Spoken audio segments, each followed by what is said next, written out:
Di sepinya malam terlihat sebuah sedan melaju dengan kecepatan yang lumayan kencang. Di dalamnya ada seorang wanita muda yang tiba-tiba terbangun. Ia terbangun karena mobil yang ditumpanginya berhenti mendadak. Ternyata salah satu ban mobilnya ada yang bocor. Lalu Nitya si wanita muda ini dan Pak Supir pun keluar dari mobil. Ketika sang supir sedang mencari bantuan, Nitya melihat seorang laki-laki lalu memanggilnya. Ia bertanya, apakah ada bengkel terdekat di sekitar sini? Lelaki yang terlihat dalam keadaan kacau itu justru meminta minuman kepada Nitya. Nitya menawarkan minuman lain dan lelaki yang bernama Pijay itu pun menyetujuinya. Pijay meminta Nitya untuk mendengarkan curhatan hatinya. Kita akan diperlihatkan ke alur flashback. Jadi, beberapa waktu sebelumnya, Pijay sedang bersama ketiga temannya bersantai di road up sebuah gedung. Sambil menikmati malam, mereka sedang membahas film yang habis mereka tonton. Terus mengobrol sambil menikmati makanan dan minuman hingga tertidur. Suara keras televisi membangunkan temannya Pijay di pagi itu. Mengetahui asal suara, mencopotnya dari dinding dan diangkatnya ke atas hendak dibanting. Pijay yang keluar dari kamar menghalanginya, memberikan pemahaman tentang acara yang sedang tayang di layar TV tersebut. Kemudian, Pijay memasuki kelas di mana mahasiswanya sudah menunggu. Para mahasiswa ini memberikan salam. Pijay pun menyuruh mereka untuk duduk. Namun, ada seorang mahasiswi cantik yang masih berdiri. Mahasiswi itu bernama Nelu. Ia terus memandangi dosen tampan itu dan juga menggodanya. I hope you have understood the class. Please. ఏంటి సార్ మీరు పెళ్లి ఎప్పుడు చేసుకుంటున్నారు? సీరియస్ గా చెప్పండి, పెళ్లి ఎప్పుడు చేసుకుంటున్నారు? అమ్మా నాన్ని హ్యాపీ చేయి, ఆ తర్వాత పెళ్లి గురించి ఆలోచిద్దు గాని. Si Risa, sang adik dari Pijay, menarik tangan kakaknya untuk menuju balkon. Melihat dari kejauhan, nampak ada bayangan seorang wanita di atas tandu. Ia bersama rombongan yang akan sampai ke kediamannya. Lalu, ia tersenyum bahagia menyambut sang mempelai. Kemudian, ia mengajaknya berkeliling rumah. Tapi, tiba-tiba, Pijay terbangun dan tersadar kalau itu hanya sebuah mimpi. Ia tersipu malu dan tersenyum-senyum sendiri. Sang teman yang duduk di sampingnya hanya bisa meledek. Namun, Pijay bersikeras bahwa mimpinya akan menjadi sebuah kenyataan. Paginya mereka pergi ke sebuah kuil. Pijay menyapa pendeta dan memuji hiasan di seluruh kuil. Pendeta menunjukkan bahwa gadis di sana yang mendekorasinya. Pijay berpaling dan melihat seorang gadis serupa dalam mimpinya. Pijay pun menceritakan ke teman-temannya. Pijay pun mendekati gadis itu yang sedang makan dengan lahap tersebut. Mencoba mencari tahu apakah gadis itu sudah menikah atau belum. Pijay terus mengikuti gadis itu sampai keluar kuil. Pijay menaiki sebuah bus. Ia akan pulang kampung karena adiknya akan bertunangan. Duduk di bangku sesuai dengan nomor yang berada di tiket, Pijay terbangun karena bus tiba-tiba ngerem mendadak. Ia terkejut melihat ada Geta yang memasuki bus yang sama dengannya. Pijay pun berharap serta berdoa kalau Geta akan duduk di sebelahnya. Dan doanya pun terkabul.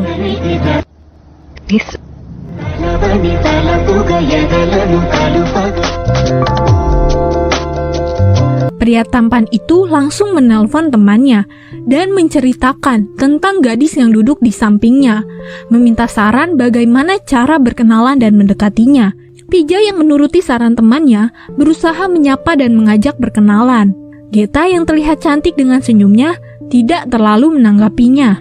Pijay terus mencoba mengajak gadis itu mengobrol, namun Geta menjawab dengan ketus dan memberi isyarat untuk tak mengganggunya. Di tengah malam, ketika semua penumpang telah terlelap, Pijay masih saja memandangi dan mengagumi kecantikan paras Geta. Tiba-tiba, Pijay terkejut ketika seorang nenek menepuknya, memintanya untuk bertukaran tempat duduk. Awalnya, Pijay keberatan dan bersikeras tidak mau pindah. Tapi, ketika Geta terbangun, Pijay pun berubah sikap dalam memperlakukan si nenek. Ia berusaha terlihat baik di depan gadis pujaannya itu. Dengan menggerutu, terpaksa ia pun pindah ke belakang. Dewa Fortuna memang masih berpihak pada Pijay. Tak beberapa lama, Geta menyusulnya ke kursi belakang. Geta beralasan, ia gak bisa tidur, terganggu akan dengkuran sang nenek. Kemudian, Pijay terus saja menelpon dan meminta saran pada temannya. Sampai pada akhirnya, sang teman menyarankannya untuk mengajaknya pusreng dan merekamnya. Pijay yang polos tampak ragu dan gelisah. Sambil memandangi Geta yang sedang terlelap, ia mencoba memberanikan diri menyentuh kaki sang gadis.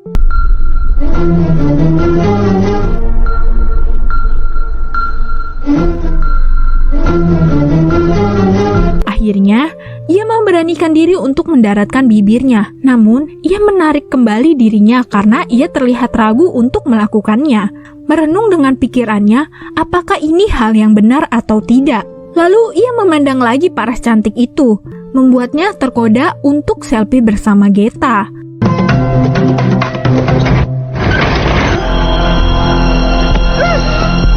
Dengan emosi membara, langsung melepaskan tapak mautnya ke pipi lelaki tampan itu. Pijay yang merasa bersalah langsung meminta maaf dan memberikan alasan, sedangkan Geta terus menangis. Ia mengancamnya dengan menunjukkan siapa dirinya. Lalu diambilnya ponsel di tasnya, dan Geta pun menghubungi seseorang. Are you okay? లోకుడు నాతో చాలా మిస్బిహేవ్ చేశాడు. నన్ను కిస్ చేస్తూ ఫోటోలు తీశాడు.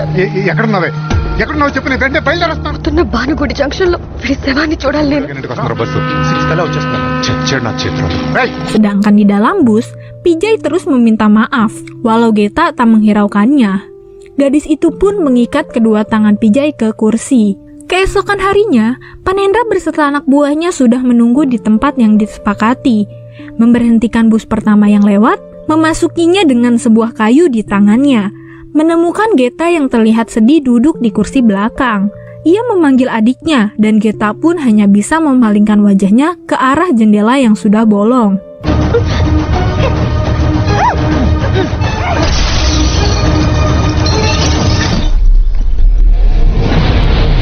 Di pinggir sawah terlihat Pijay sedang membersihkan kaosnya yang kotor. Tanpa sengaja, di kejauhan, tampak seorang lelaki paruh baya sedang mengendarai motornya. Pijay kaget melihat dan berusaha untuk menghindarinya, agar orang tua itu tak memperhatikannya, lalu memanggil Pijay. Pijay tak dapat mengelak lagi, dan ternyata orang tua itu adalah ayahnya. Sesampainya di rumah, si Risa sang adik berusaha mengagetkannya. Namun, Pijay tak menanggapinya karena lelah dan sedikit gabut. Paginya, semua orang terlihat sibuk mempersiapkan acara pertunangan si Risa. Pijay menghampiri adiknya di kamar rias. Pijay memuji kecantikan si Risa yang seperti almarhumah ibu mereka. Kemudian, Pijay pun menyapa semua tamu. Lalu, seseorang menghampirinya dan memberitahukan kalau dirinya dipanggil oleh sang ayah. Langsung saja Pijay mendatangi ayahnya. Kemudian, sang ayah memperkenalkan kepada calon adik iparnya. Ketika hendak menjabat tangan calon adik iparnya, tiba-tiba, Hi, Bawagaru. అనయ్య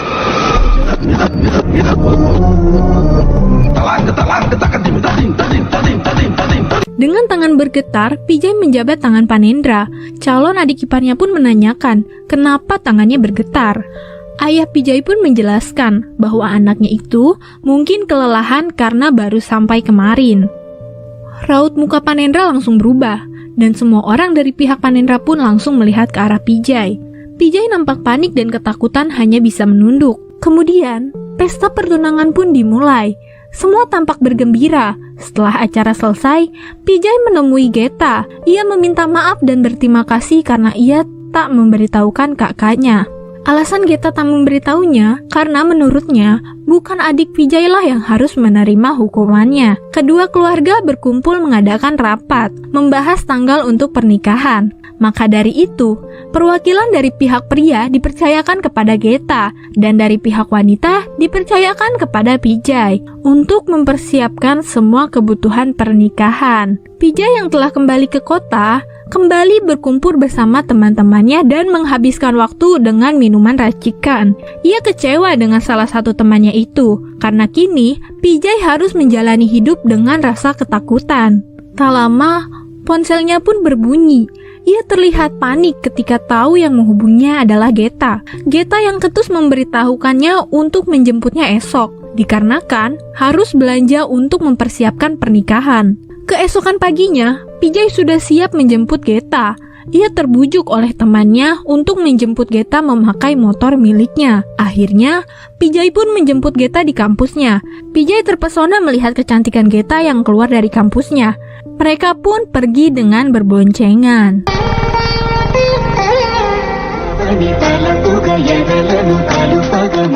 Hari-hari pun diisi dengan kebersamaan Geta, mengurusi semua pernikahan, mengantarkan undangan, serta memilih bahan, dan terus berlanjut di tiap harinya.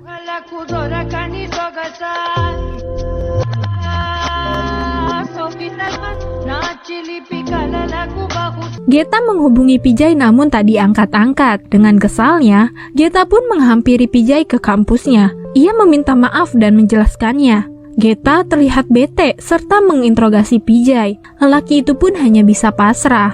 Tak hanya suka, terkadang duka pun menghampiri kebersamaan mereka, seperti motor yang mogok, diganggu preman. Tapi yang ini, Pijay berhasil menghajarnya ya.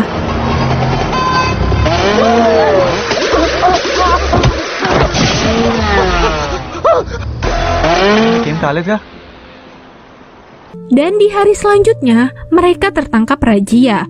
Sebab mereka tak memakai helm serta tidak membawa STNK. Saat itu, mereka berdua istirahat bersama di pinggir jalan, ditemani es kelapa yang segar kayaknya.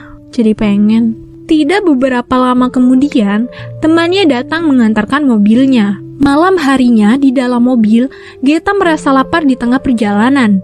Pijay menghentikan mobilnya di sebuah warung pinggir jalan. Ketika Geta ingin keluar, Pijay melarangnya sebab banyak lelaki yang nongkrong di warung. Ponsel Pijay pun berbunyi. Geta hanya melirik ke arah ponsel yang tertinggal di mobil. Namun, ia tergoda dan karena kepo, akhirnya ia membuka ponsel tersebut. Di layar ponsel, terlihat Nelu memberikannya sebuah video tak bermoral. Geta langsung melempar ponsel itu karena jijik.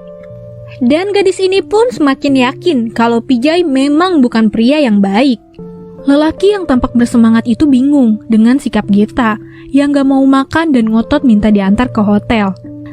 Di sepanjang perjalanan, Geta terus membahas kelakuan Pijay yang abnormal. Dengan sedikit bosan, Pijay menjelaskan bahwa Geta salah menilainya. Ia merasa sudah meminta maaf dan kejadian yang lalu itu adalah sebuah kesalahpahaman. Geta yang semakin kesal lalu membahas isi ponsel lelaki itu. Pijay tidak terima kalau gadis itu melihat ponselnya.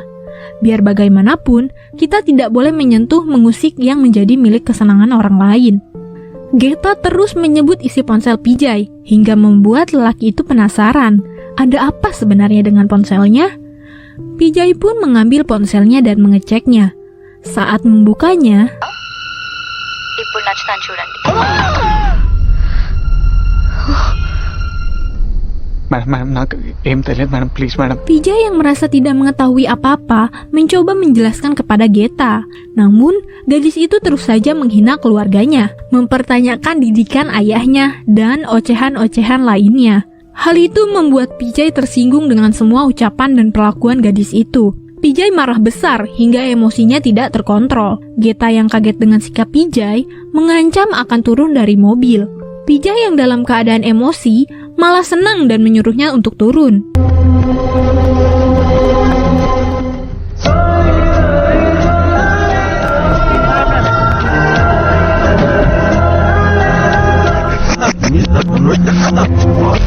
Paginya di depan hotel, Pijay melihat Geta sedang berselisih dengan supir taksi. Ia menghampirinya dan bermaksud membantunya. Namun, Geta tak sudi menerimanya. Gadis itu meninggalkan Pijay dan supir yang kebingungan. Pijay pun tergesa mengejar Geta yang masuk ke dalam hotel. Panendra membukakan pintu ketika Geta datang. Tak lama ada ketukan lagi. Setelah dibuka, ternyata itu adalah Pijay yang menyusul masuk ke dalam kamar iparnya. Tiba-tiba, Prasad kepala polisi datang dan memeluk Panendra. Jeng jeng jeng. Lalu, mereka membahas tentang pria iseng itu. Pijay terlihat gugup dan salah tingkah. Lalu Prasad mengatakan daftar penumpang sudah ada di kantor perjalanan. Berencana untuk mengeksekusi pria itu, Pijay gelisah dan berusaha meminta pertolongan pada Geta. Sesampainya di kantor perjalanan, Prasad serta Panendra langsung masuk dan meminta daftar nama penumpang pada tanggal 27. Panendra menelpon Geta dan menyuruhnya datang ke kantor. Pijay bertambah panik. Sesampainya di kantor polisi, mereka berdua langsung masuk dan menemui Prasad. Polisi itu menyuruh Pijay menemui iparnya yang telah menunggu. Pijay kaget menyaksikan seorang pria tengah dipukuli oleh anak buahnya Panendra. Yang lebih membuatnya kaget, pria itu adalah temannya. Kok bisa ya? Jadi gini guys, ternyata pada saat Pijay ingin pulang ke kampungnya waktu itu, temannya itu mendaftar atas nama dia. Pijay memberikan kode untuk tidak memberitahu. Siangnya, Pijay kembali mengantar Geta mengantarkan sebuah undangan. Vijay tampak tertegun melihat rumah yang mereka datangi. Geta pun menemui nyonya pemilik rumah dan menyerahkan undangan kakaknya. Tiba-tiba, ia melihat Nelu keluar dari kamarnya dan berpamitan. Geta merasa mengenali gadis itu. Ia menanyakan kepada nyonya rumah itu yang ternyata itu adalah anaknya. Geta yang berhati-hati mencoba memberitahu sesuatu ke nyonya rumah. Ia menyampaikan tentang video. Yang membuatnya kaget, ternyata si nyonya udah tahu. Lalu, si nyonya pun menceritakan kronologisnya. బాబు బయటికి వెళ్ళవా మెంటలా నీకు అసలు ఏం చేస్తున్నావు అర్థమవుతుందా ఇలాంటి వీడియోస్ బయటికి ఐ లవ్ యూ. లేదు అమ్మా నాన్న పెంచలేకనా అమ్మా నాన్నలకి ఏం చేసేయాల్సిన పనేం లేదు వాళ్ళకున్న మనశ్శాంతి ఏడవక you take care. Setelah mengetahui cerita tersebut, membuat Geta terharu dan berubah dalam menilai Vijay. Sambil berjalan, Geta sekilas melihat Vijay yang sedang menelpon di luar. Hari-hari berlalu dengan kebersamaan di antara mereka berdua. Geta menyadari kalau ia mulai menikmati kebersamaan ini, menjalani dengan hati yang bahagia dan senyum selalu tersungging di bibirnya. Geta menemui kakaknya. Geta meminta kakaknya untuk meninggalkan kota ini bersama. Ia cuma gak mau menjadi alasan untuk mengganggu kebersamaan kakaknya dan calon istrinya tersebut. Geta terus memohon dan mengajaknya pergi. Geta dan Panendra akhirnya pulang ke kampung. Gak disangka, ternyata kakek mereka terkena serangan jantung. Neneknya meminta selain Panendra yang menikah, si nenek juga ingin Geta menikah. Panendra mengusulkan untuk menikahkan Geta dengan Vijay. Geta keluar kamar, menghampiri Vijay dan mengatakan kalau ia dipanggil kakek. మీ తాతయ్య మా తాతయ్య ఏంటి? ఏమో ఆస్తులు ఏమైనా ఇస్తాడేమో. Ayah menyuapi Vijay dan si Risa sebuah manisan. Ayah memberitahu bahwa keluarga besan akan melakukan pernikahan cucu laki-laki bersama dengan cucu perempuannya. Ayah mengatakan kalau Geta mau menikah dengan Vijay. Lelaki tampan itu langsung terkejut. Esoknya, Vijay janjian bertemu dengan Geta di pantai. Terpancar kebahagiaan di wajah cantik Geta. Vijay juga bercerita tentang ibunya. Betapa dia sangat mengidolakan sang ibu. Tapi, dia tak melihat sosok ibunya pada diri Geta. Vijay pun menolak perjodohan ini. Ia meminta maaf pada Geta.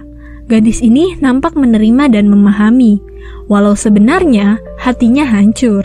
Setelah kejadian siang itu, hari-hari Geta diisi dengan kesedihan. Tak ada lagi senyum manis di wajahnya. Hingga suatu malam, Geta bercerita pada nenek. Ternyata Vijay tak menyukainya. Nenek tampak tak suka mendengarnya. Di ruang makan, Geta nampak galau. Ia mengomel-ngomel gak jelas.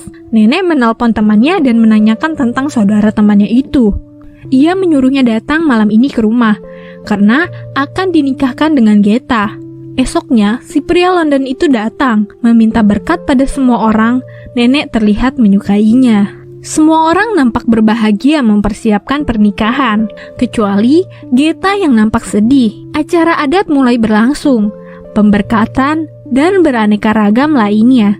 Sehari sebelum pernikahan, Vijay mengirim emas ke tempat nenek Geta. Ia juga meminta maaf dan meminta neneknya mengerti akan keputusannya. Nenek menjelaskan, kalau bukan karena Panendra yang merekomendasikannya, mereka juga mungkin tak mau menerima Vijay. Vijay yang merasa bersalah ingin segera menemui iparnya itu. Ia ingin menjelaskan dan mengatakan tentang semuanya. Lalu berhasil menemui Panendra dan mengatakan kejujuran yang selama ini ia tutupi. అదే గీత పెళ్లి టాపిక్ వస్తే నచ్చావు, చాలా మంచోడివి. నేను నీతో ఒక విషయం చెప్పాలి. Yang lebih mengagetkan, ternyata Panendra sudah mengetahui semuanya. Geta telah menceritakan semuanya pada saat adiknya itu mengajaknya pulang ke kampung. Geta jatuh cinta padanya. Ia berpamitan pada iparnya. జై నేను మళ్ళీ వస్తాను. మేడం మేడం మేడం ప్లీజ్ ఒకసారి మీతో మాట్లాడాలి. గీత, ఏంటి? Madam sorry madam, మీరు నాకు కావాలంతే. ఇప్పుడే ఏదో చేయండి మేడం. నీకేమైనా పిచ్చా? 4 గంటల్లో పెళ్లి పెట్టుకొని మేడం ఒక్కసారి నేను చెప్పేది వినండి ప్లీజ్. తప్పైపోయిందని చెప్తున్నాను. నేను పడిపోయాను. నా కర్మ పడేసా కావాలనిపి Guys, kalian masih inget Nitya kan? Yang di awal tadi diceritain tempat Pijay curhat. Nitya mengambil kesimpulan bahwa Pijay lah yang merusaknya sendiri. Pijay berkata, dia akan menikah 1 jam ke depan. Nitya menyarankan sesuatu, dan Pijay pun setuju untuk melaksanakannya. Pernikahan akan segera dimulai. Geta terkesima melihat Pijay datang berjalan menuju ke atas panggung. Menatap Geta dengan tajam, sambil menyuruh menghentikan nyanyian. Semua orang terkejut, semua mata tertuju pada Pijay. Meminta adik iparnya untuk bangun, ia ingin memberitahu sesuatu. Semua orang menunggu, tiba-tiba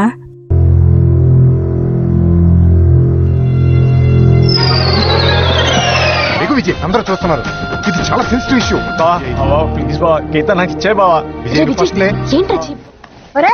ఎక్కడ పోతున్నావురా బావా ప్లీజ్ అని అడుగుతున్నాయా మీ చెల్లి నాకు ఇచ్చే బావా మీ చెల్లి నాకు ఇచ్చే ఎవరైనా లేమని బావా ప్లీజ్ బావా Pijay terus memohon kepada iparnya. Geta nampak tersenyum malu.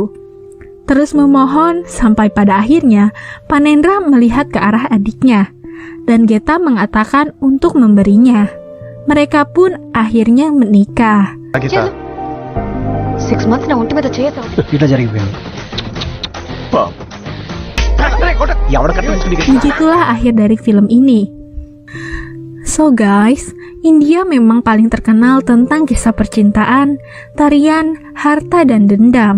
Kisah cinta dari kesalahpahaman mungkin hanya cerita di film-film saja, tapi bisa saja terjadi di kehidupan nyata.